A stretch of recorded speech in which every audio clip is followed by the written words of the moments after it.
Muito boa tarde a todos os amigos da Leandro Stormer, aqui quem fala é Alexandre Volvax. Como vocês estão? Vamos verificar como é que se encontra o nosso áudio e o nosso vídeo.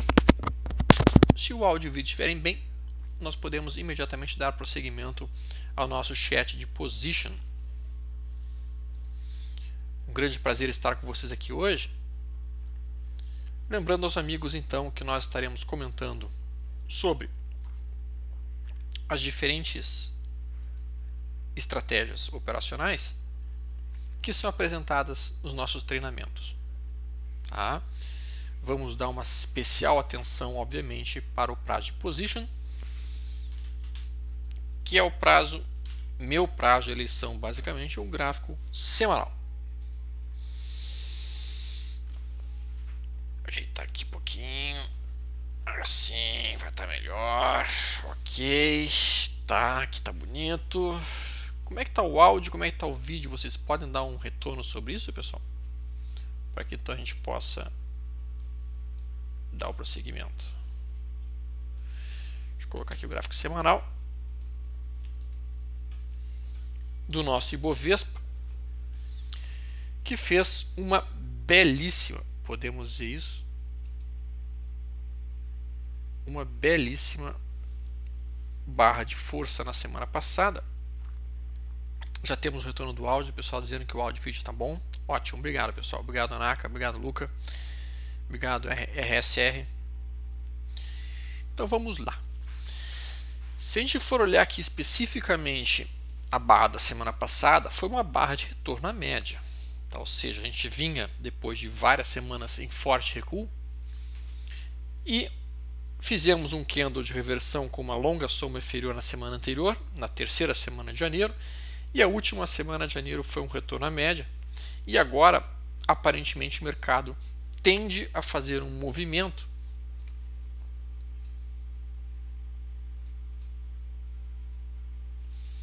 de aproximação da média móvel de 20 períodos que se encontra em 44.600 pontos. Ok?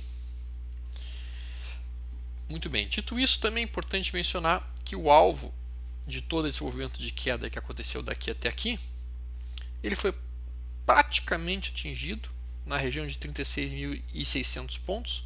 Então a gente chegou muito próximo do alvo de 100% de toda essa perna de queda para baixo.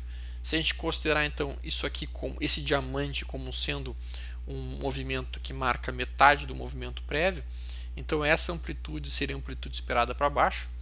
Se a gente contar só de corpo até corpo, sem contar sombras, nós podemos dizer que o alvo foi plenamente atingido. Muito bem. Dito isso especificamente, então a perspectiva seria pelo menos de algum tipo de movimentação de repique. Lembrem-se, um repique, não uma modificação da tendência, porque nós não temos nenhum tipo de pivô de alta se estabelecendo no Ibovespa no gráfico semanal por enquanto. Tá? Muito bem. No dólar futuro, por sua vez, nós estamos vendo a possibilidade de um topo duplo.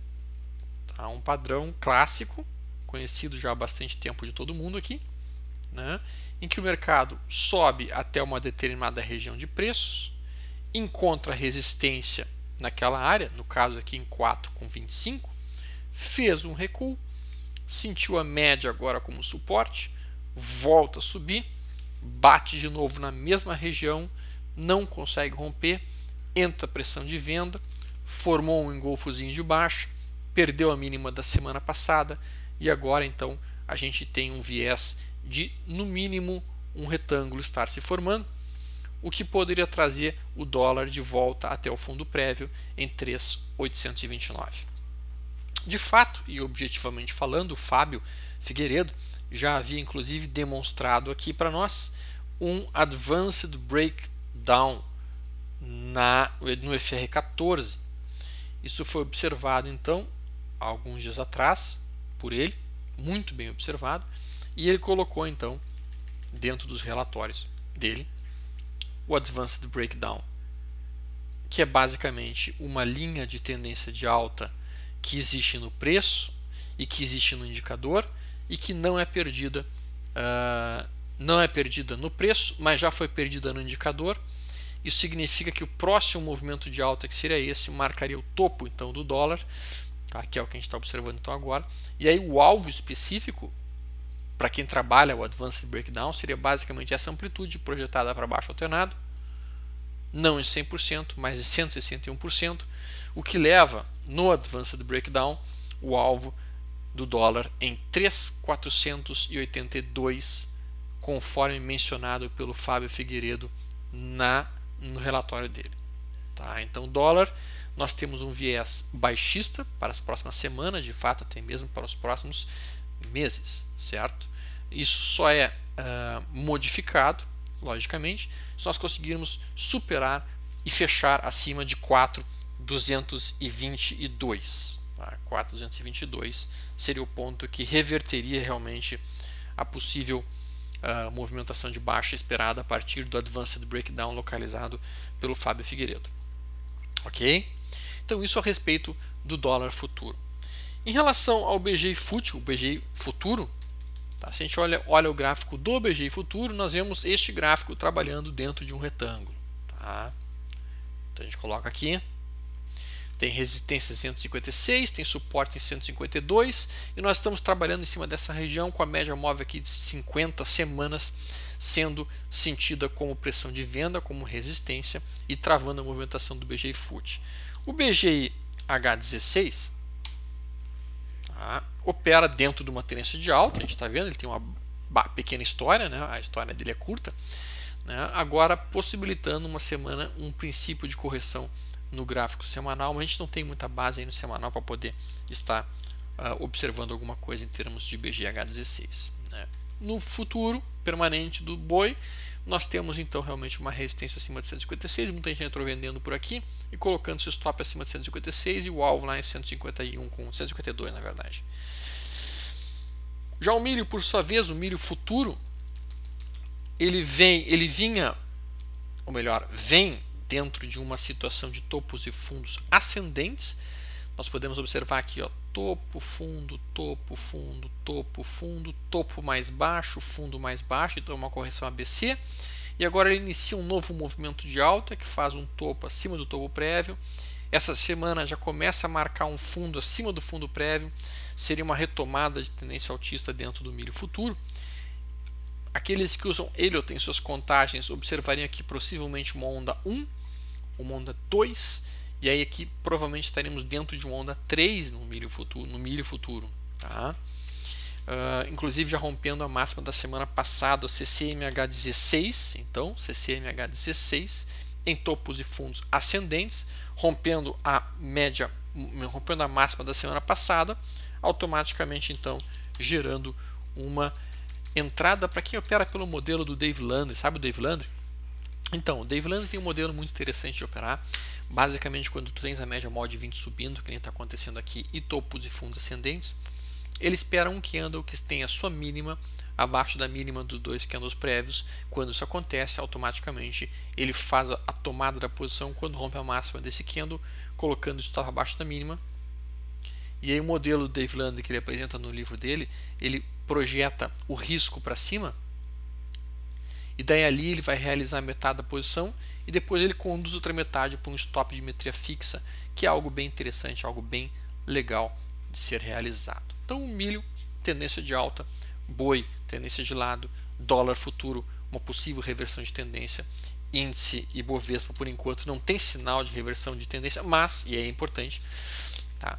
Eu estava lendo o relatório do Larry Williams para 2016, para o Brasil, tá? Aquele relatório está sendo agora apresentado ali no site, e ele tem informações fantásticas. Uma das informações que ele passa justamente são as épocas mais prováveis do ano de 2016 que o Ibovespa faça o seu fundo, e que é muito interessante, bastante interessante. E a gente observa então isso acontecendo num momento bem forte para o Ibovespa, tá? Bom, vamos olhar diferentes ativos agora, basicamente. Vamos falar de papéis que estejam interessando os senhores, tá? Inicialmente falando, acho que sempre vale a pena a gente falar de Ambev, tá? Já que é um papel que efetivamente tem uma relevância muito importante dentro do mercado. A Ambev vinha fazendo um padrão de alargamento. Na verdade, esse padrão ele continua aparecendo aqui, é um padrão muito importante, é um alargamento em forma de sanfone, comprido milimetricamente, tá? Então a gente bate aqui, ó, 1, 2, 3, 4, 5, 1, 2. O alvo agora seria buscar esta região e continuar o seu padrão de alargamento até que ele seja quebrado. Quando é que um padrão de alargamento é quebrado? Quando efetivamente nós conseguimos fechar ou abaixo dessa linha ou acima dessa linha, então nós romperíamos o padrão e reverteríamos para jogar toda a base para cima, tá? Coisa que ainda não aconteceu para nenhum dos lados especificamente falando, tá? Então, por enquanto, a BEV opera dentro desse padrão, é um padrão difícil de ser operado, já que a tomada de posição tem que acontecer justamente quando tu perde o fundo prévio. É algo tanto quanto estressante fazer isso, basicamente, né? Mas é o ponto, né? E quando rompe aqui o topo prévio, que seria o que pessoas geralmente usam para comprar, seria até um ponto de fazer o fechamento de posições. O ruim é que comprar agora fica um stop muito longo. Se a gente fizer uma compra nesse exato momento, na ruptura de 18,56, nosso stop percentualmente é muito caro. Fica um stop lá abaixo de 16,38. Então é ruim nesse sentido. Uma forma possível de tomar uma posição seria utilizar o método de entrada dos atrasados, apresentado no método Stormer, em que a pessoa coloca a metade da barra enorme que ele queria ter comprado, então 17,51, e deixa uma ordem de compra ali, esperando eventualmente por algum tipo de recuo para poder comprar nesse ponto, e aí colocaria o stop abaixo de 16,45. Então fica o stop um pouquinho mais plausível para esse prazo de position e fica bem legal de tomar alguma posição com stop mais curto sempre, né? Bom, isso para a BEV. Em relação a Itaú, nós podemos ver o Itaú operando dentro de uma tendência de baixa. Itaú é hoje o papel mais importante do mercado de uma forma geral, tá? Ele tem uma representação muito forte dentro do Ibovespa, tá? Ele vinha numa gigantesca e muito longa tendência de alta, então eram topos e fundos ascendentes. Ele vinha se valorizando com o passar do tempo, até que ele perde o canal e começa a enfraquecer a sua alta. Então veja que esse enfraquecimento de alta ele acontece a partir desse momento. Nós poderíamos inclusive até desenhar um novo canal aqui, e dele perde novamente esse novo canal, tá? E aí então, mais uma vez, nessa situação, precisaria de ajustar novamente o canal, e agora o canal está ajustado para cá. Mas vejam que a inclinação da nossa linha está cada vez mais baixa, o que significa que ele está perdendo força, está perdendo momentum, podemos dizer isso. Bom, mas o fato é que dentro dessa tendência de baixa, dentro desses topos e fundos descendentes, nós nos aproximamos de uma zona de suporte. Esse suporte ele é dado basicamente por o quê? Por essa sequência de fundos prévios que aconteceram lá em 2014. Tá? Esta região é uma região em que fundos anteriores se estabeleceram aqui em 2011, topo em 2012, fundo em 2013, fundo em 2014. Então esta zona de preço, esta região, além de ser uma retração de Fibonacci de toda essa movimentação prévia que a gente está vendo aqui, retração de 61 de toda a perna prévia de alta, tá? Ela também poderia ser a expansão alternada desta movimentação aqui para baixo. Aqui foi a extensão de 1 para 1 e a próxima extensão, basicamente esta, não atingiu 100%, atingiu 61%, tá?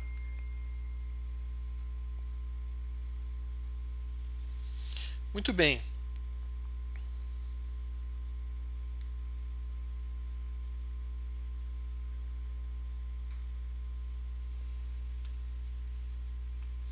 Muito bem. Então a gente tem aqui realmente uma movimentação de zigue-zague, topos e fundos descendentes. Isso aqui geralmente é difícil de operar comprando aqui, né? A gente tem realmente um IFR 14 em zona de sobrevenda muito importante. Essa zona em si é uma zona que marcou fundo nos anos anteriores. Então, se a gente olhar no passado, essa região de IFR 14 aqui marcou fundo em uma enorme quantidade de vezes e fundo de prazo mais longo de mercado.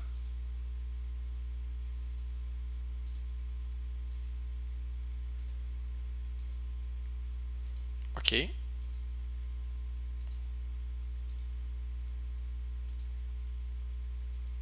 E é exatamente o mesmo nível que a gente se encontra agora. Então, o modelo profissionais liberais estaria realmente gerando uma sinalização. Tá? O stop ficaria abaixo de 22,64, ok? E o alvo seria esperar que a FR14 fosse para cima de 68, 69. Tá? Esse seria um bom ponto de realização de posições quando o IFR chegasse acima de 70.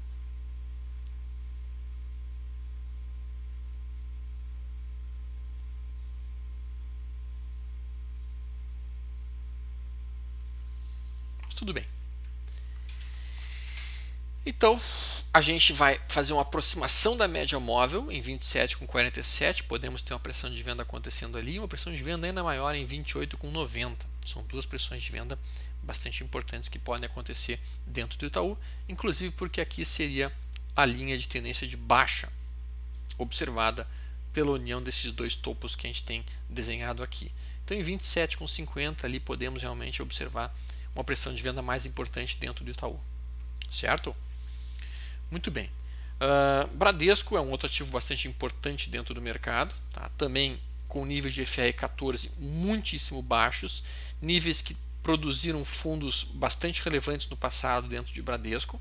Tá? Então, no passado, ao atingir essa região de fundo, o mercado realmente conseguiu produzir repiques consistentes e bem duradouros. A gente observa que a gente fez uma velocidade muito grande de aceleramento desse recuo no final do ano passado, produzindo uma queda de 26% em 40 e poucos dias. Tá? Essa queda, por sua vez, produziu esse estado sobrevendido que a gente está entendendo aqui. Atingimos a expansão de 161% de toda a movimentação prévia de queda. Tá?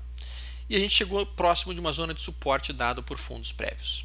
Fundo de 2011, fundo de 2010, né? Uma região, então, bastante importante enquanto pressão compradora acontecendo.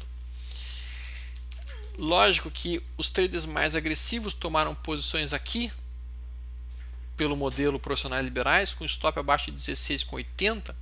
Agora já ultrapassamos um pouco a movimentação ideal, a gente fez um Dunningham de alta, mas contra médias móveis caindo, bastante ousado e bastante agressivo qualquer tomada de posição nesse momento no Bradesco. Tá? A não ser que o cara utilizasse uma estratégia de prazo mais longo com profissionais liberais mencionado agora há pouco.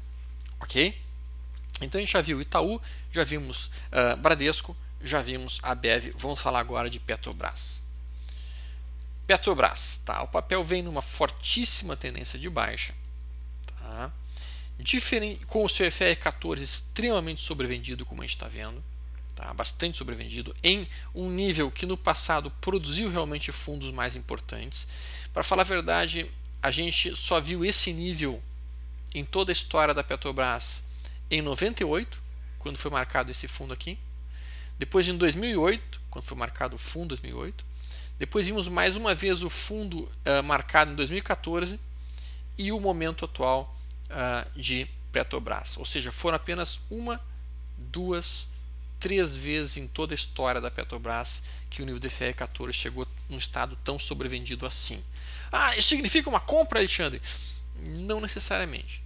Tá? Diferentemente de Itaú, de Bradesco e até mesmo de Ambev, que se encontram em estados sobrevendidos de FR14, a Petrobras não preenche os critérios mínimos de fundamentos adequados pelo mesmo modelo. Tá? Ou seja, ela não tem lucro líquido positivo, ela não tem lucro líquido crescendo, ela tem nível de endividamento subindo muito, ela tem um patrimônio caindo.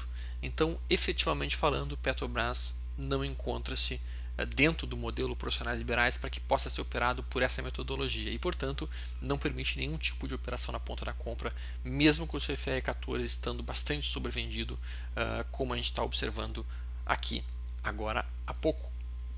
Certo? Vale 5. Vale 5 encontra-se em um nível de sobrevenda brutal também. Aliás, vários papéis do mercado encontram-se nesse tipo de sobrevenda brutal. Tá? Numa tendência de baixa de longo prazo, uma primária decenial praticamente de baixa. Tá? Podemos dizer que ele se encontra na projeção alternada desses topos a partir desse fundo para baixo? Sim, podemos dizer isso. Tá? O nível de afastamento das médias móveis é um nível raríssimas vezes observado no passado, estamos 48% abaixo da média móvel principal.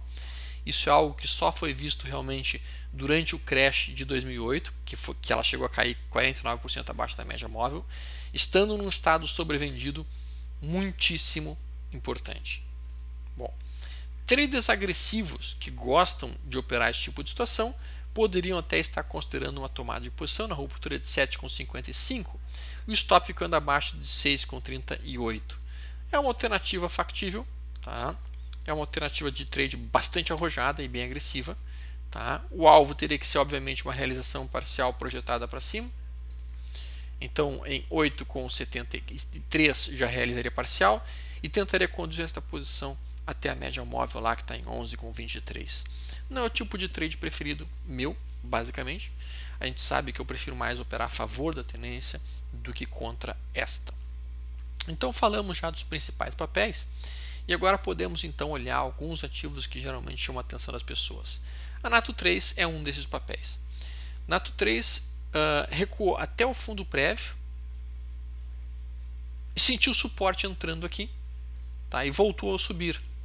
Então existe a possibilidade real de que a Nato 3 esteja revertendo sua tendência. É lógico que para a gente poder dizer que ele entrou numa primária de alta, nós vamos ter que romper 28,20. Tá?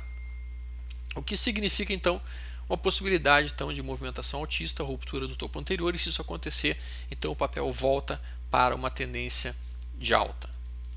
Tá? E aí nós buscaríamos eventualmente num futuro bem distante os R$51 novamente. Mas por enquanto nós não temos isso observado.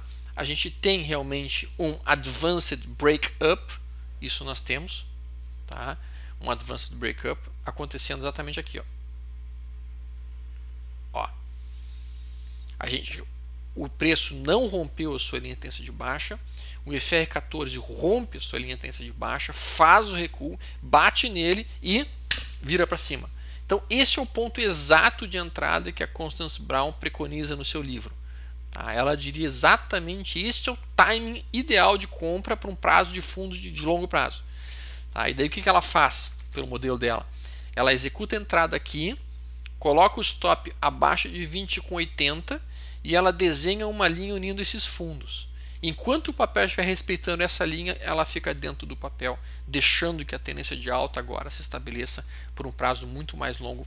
Eu realmente sou um fã muito grande da Constance Brown e ela foi quem me apresentou esse modelo do Advanced Breakup e do Advanced Breakdown, que na verdade quem criou o modelo foi um trader chamado Andrew Cardwell. Certo? Muito bem, temos uma pergunta do David sobre o Banco do Brasil. Tem razão, David, eu falei de Itaú, falei de Bradesco, mas não falei de Banco do Brasil. Tá? Basicamente eu tenho um preconceito em relação a estatais, tá? Então por isso que eu não falei de Banco do Brasil e falei das privadas desse setor. A gente observa o Banco do Brasil em cima de uma zona também de suporte, está mais fraco do que o resto dos ativos do mercado, tá? Fazendo um movimento muito similar ao que foi feito em 2008, sendo bem franco. Tá? Nível de FR14 muito sobrevendido. Novamente falando, eu não pensaria em trabalhar em Banco do Brasil. Entre Banco do Brasil e Itaú, eu me sinto mais confortável com o Itaú, ou mesmo com o Bradesco, justamente porque são empresas privadas e a gente nunca sabe quando o nosso governo pode pensar em fazer alguma ingerência em cima do Banco do Brasil nesse modelo. Então, realmente, apesar de ela ter dado um sinal pelo modelo profissionais liberais e indicar um repique até perto da média móvel, que se encontra em 15,69, a próxima resistência plausível e esperada seria realmente em 17,48, tá? E a última em R$19. A gente não tem ainda nenhum tipo de pivô de alta, tá? Nenhum tipo de situação que nós pudéssemos afirmar com certeza que nós mudamos a tendência. O único fator realmente favorável é que a gente já fez 5 movimentos. 1, 2, 3, 4, 5. Então é possível que a gente fore uma correção ABC. Tá? E isso talvez seja o movimento que o Banco do Brasil esteja desenhando exatamente agora. Tá? Pergunta do participante Gleison. Stormer, desculpe-me se estiver errado, mas eu acho que alguma vez você tinha falado sobre ciclo de mercado. Considerando esse tipo de análise, os bancos tendem a ter queda nos primeiros semestres do ano. Como lidar com isso e a vontade de entrar em Bradesco por conta do baixo nível do IFR? Pergunta do Gleison. Pergunta muito boa. Tá? Na verdade, eu sempre utilizo muito a questão da sazonalidade. Tá? E a sazonalidade realmente é uma sazonalidade não favorável para o setor no início do mês de janeiro. Tá? A gente pode observar aqui que geralmente janeiro o papel faz um recuo. Ó, janeiro faz um recuo. Janeiro faz um recuo. Aqui ficamos de lado. Aqui tem mais um recuo. Aqui a gente teve mais um recuo. Então, realmente, nessa fase do ano, mais um recuo aqui, que seria janeiro, fevereiro, ó, mais um recuo aqui, é uma época ruim para o setor de bancos, mais um recuo aqui. Geralmente, recuos de 19%, às vezes maior, como aqui, 34%. Né? Então, é uma época ruim para o setor de bancos, de fato. Na melhor das hipóteses, fica de lado, mas na maior parte das vezes faz um recuo em torno de 20%.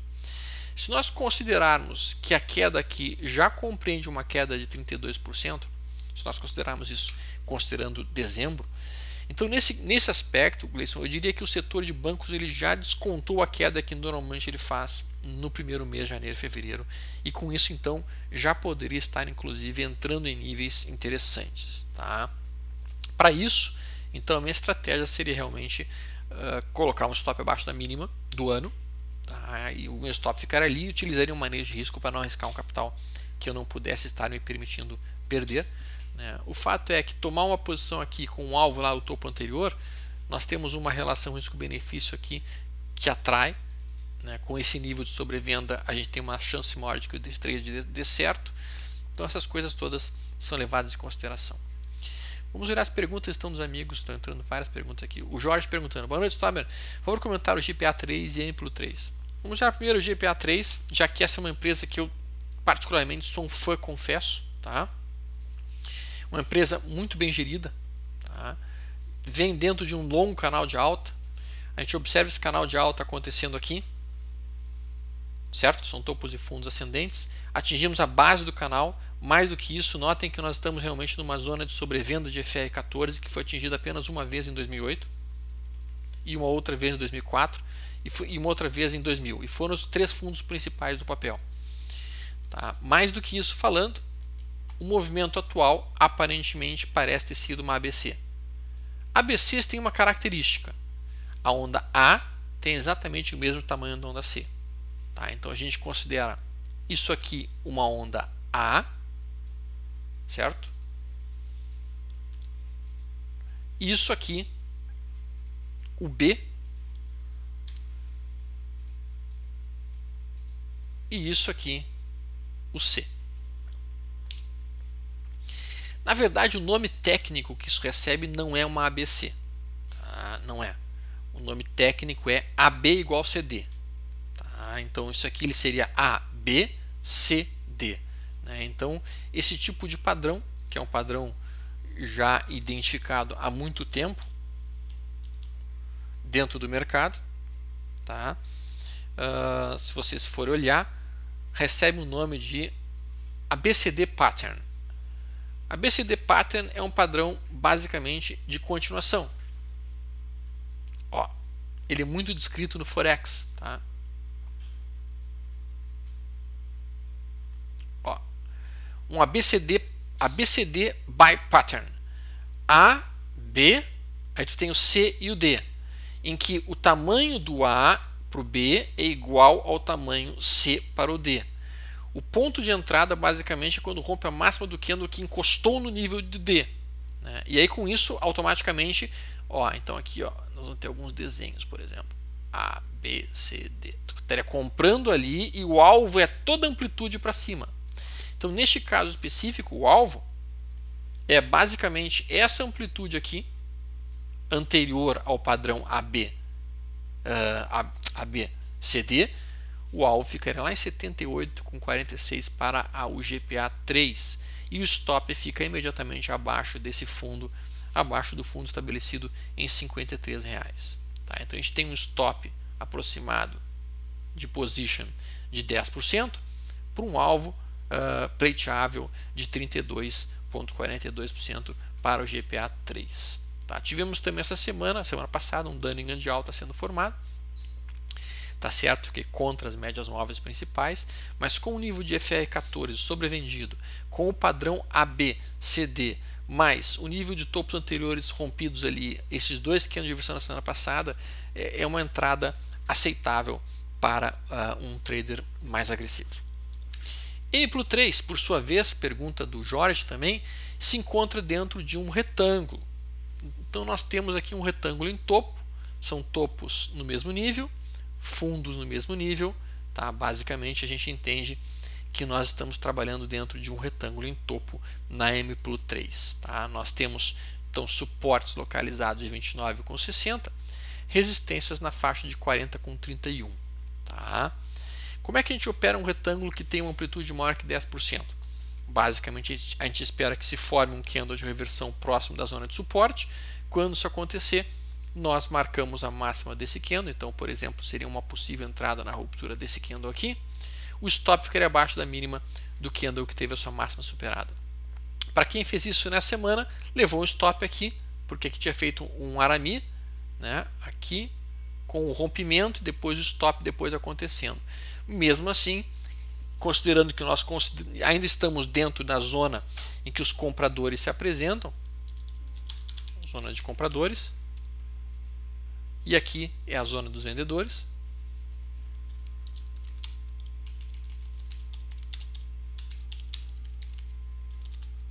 Então a gente ainda teria uma possibilidade operacional aqui em cima da M+3. O fato é que qualquer stop posicionado aqui necessariamente tem que ficar abaixo de 29,60. Tá? Essa é a região mais segura para se colocar um stop neste ativo no atual momento. Pergunta do participante Renato. Boa tarde, pode comentar VEG3 e CROT3? Forte abraço, boa semana. Olha aqui VEG3. VEG3 é um papel que vinha trabalhando numa longa tendência de alta e reverteu. Ela não chegou a perder esse canal mais longo, isso é que é o mais importante de tudo. Ela perdeu o canal mais curto de alta, tá? E ela fez daí um recuo muito similar a esse recuo que foi produzido em 2011. Um recuo, ó, 1, 2, 3, 1, 2, 3. Se a gente considerar essa situação aqui similar em FR14, então nós não teríamos ficado muito preocupados. Mas o fato é que isso é um possível duplo fundo em cima de uma zona de suporte dada pelo topo anterior. Observem, aqui nós tínhamos esse topo anterior aqui que incomodou a VEG por muito tempo. Nós fizemos um recuo, voltamos a subir, sentimos a média como resistência, voltamos a recuar e no mesmo fundo, no fundo prévio, entrou comprador. Os compradores seguraram os preços aqui na faixa de 13,75, 13,50. Então a gente pode dizer com uma relativa tranquilidade que nessa região de preço aqui tem compradores atuando. 13,50, 13,75, nós temos zona de compradores aparecendo. Tá? Onde nós podemos esperar que haja zona de vendedores novamente? Veja que a gente tem duas médias muito importantes batendo aqui em 16,33. Então essa é uma região que certamente podemos ter algum tipo de pressão de venda. Se nós conseguirmos romper 16,33, aí nós configuramos de fato um duplo fundo. O duplo fundo é aquele padrão muito reconhecido que forma na verdade um W, né? Este W, então, é isso aqui, basicamente. Certo? O duplo fundo ele vai ser acionado especificamente quando nós rompemos a máxima do vale. Então aqui recebe o nome de vale. Então quando rompe esse ponto, nós podemos ver que o padrão duplo fundo foi efetivamente acionado.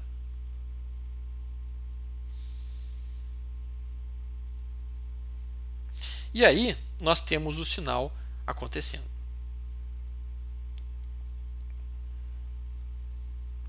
Bom, nós podemos observar basicamente essa situação ocorrendo na ruptura de 16,33, 16,35. Neste caso específico, então, o alvo seria 19,94. o topo histórico do ativo. No momento atual, fica difícil montar qualquer tipo de operação. Alguns traders já tomaram posições aqui, é bem verdade. E esse seria um ponto adequado de tomada. A gente está próximo desse ponto ainda. O stop precisaria ficar abaixo do fundo estabelecido em 12,50. Seria um stop bem adequado para essa posição. Tá? E aí nós realizaríamos parcial em 16,33 e tentaríamos levar o resto da posição até 19,94. Essa seria uma conduta tecnicamente atraente do ponto de vista operacional.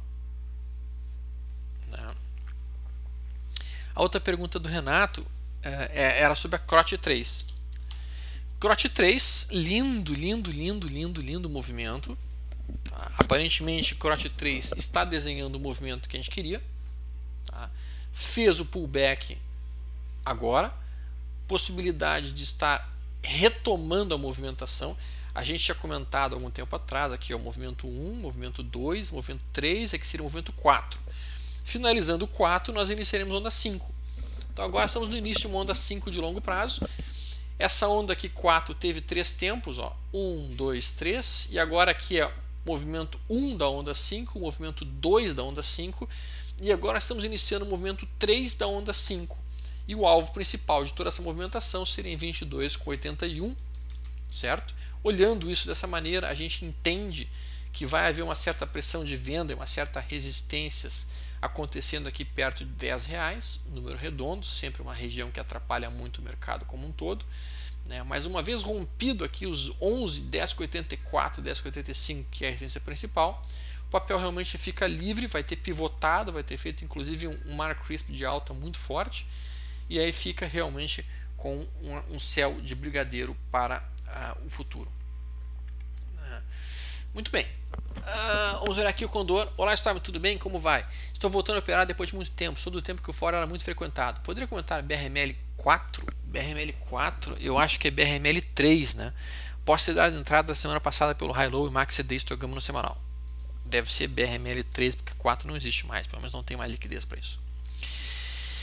Vamos olhar aqui. Ele pediu para observar pelo Max CD Histograma, que está aqui. Sim. Tá? A gente observa aqui um padrão muito interessante de divergência altista. Tá? Esse padrão de divergência altista fica bem legal.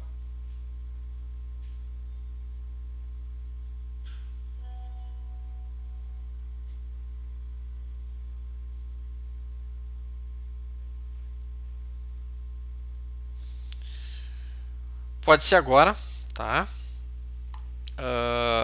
Aconteceu aqui realmente uma divergência altista. Vejam, fundos no mesmo nível do fundo prévio, fundo mais alto no Max Histograma, gerou realmente a oportunidade ímpar de entrada observada pelo Condor.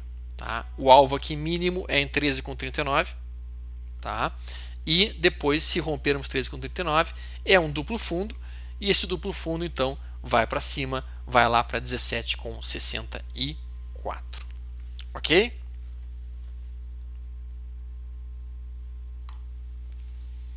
Muito bem, então esse é o entendimento a respeito da BRML3. Tá? Última pergunta aqui, respondendo ao Action Man, Caruchano, como você enxerga a influência dos players internacionais no nosso mercado? Tendo visto nosso atual cenário econômico, você acredita que se não entrar capital externo não mudaremos a tendência de baixa que há muito tempo estamos inseridos? Grande abraço. A gente necessita de um combustível em dólar, a gente necessita do investidor estrangeiro. O investidor estrangeiro já está entrando, a pessoa física sumiu completamente do mercado. O que a gente precisa realmente é de sinalizações de melhora da economia, coisa que ainda não aconteceu. Tá? É fato que lá fora, com a não elevação da taxa de juros deles, os investidores estrangeiros começam a procurar algum tipo de risco, mas eles estão preferindo não entrar muito no risco Brasil, porque o risco Brasil realmente está muito elevado no momento para eles. Tá? Mas sim, tem a possibilidade que eles retomem se nós conseguirmos recuperar parte da credibilidade que nós tínhamos. Bem, pessoal, nós vamos finalizando nosso chat position aqui. Espero vê-los ao longo da semana. Amanhã vai ser feriado em Porto Alegre, mas nós estaremos aqui sem dúvida alguma, porque não é feriado em São Paulo. Teremos bolsa absolutamente normal operando direto. Ok? Um grande abraço a todos, até mais. Tenham uma excelente semana e ótimos trades. Tudo de bom.